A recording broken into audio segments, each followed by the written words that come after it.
देश को एक आशा जगी थी कि एक और नेता उभर करके आ रहा है केजरीवाल के रूप में, वो शायद गरीबों की बात करके गरीबों के उत्थान की बात करेगा, मगर सत्ता के लोभ में उन्होंने खालिस्तानियों से समर्थन प्राप्त किया, भ्रष्टाचार को बढ़ावा दिया, शराब माफियों को बढ़ावा दिया, और आज इसके परिणाम वो जेल की सलाखों में पड़े हुए हैं।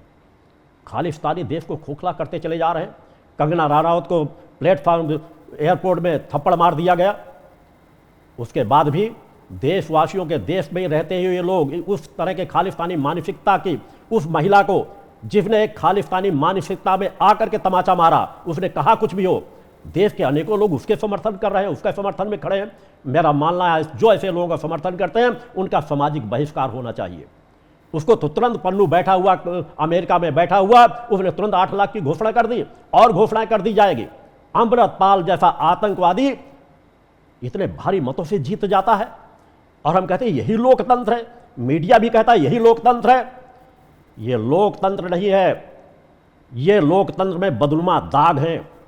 ये हमारा खोखला लोकतंत्र है।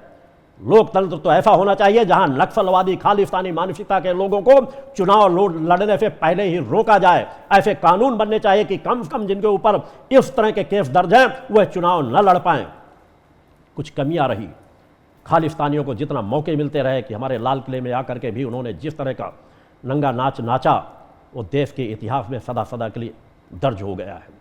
कुछ कमियां रही, किसान आंदोलन को भी जो सही दिशा देनी चाहिए सरकार उसकी दिशा को नहीं दे सकी।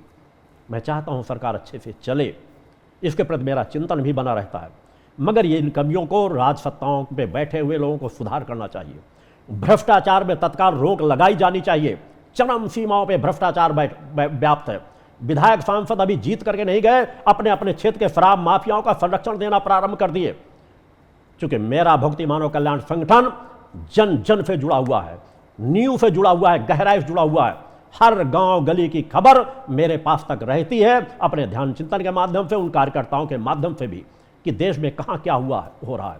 हमारी तीनों धाराएं, भारतीय शक्ति चेतना पार्टी, पंजोज शक्ति सिद्धाश्रम और भक्ति मानव कल्याण संगठन के माध्यम से देश के कोने कोने में जनसेवा के कार्य किए जा रहे हैं और मेरे कार्यकर्ता सतत उस कार्य में लगे हुए। हम किसी लाभ हानि से परे होकर के अपने जीवन का एक एक पल परोपकार के कार्यों में लगा रहे हैं।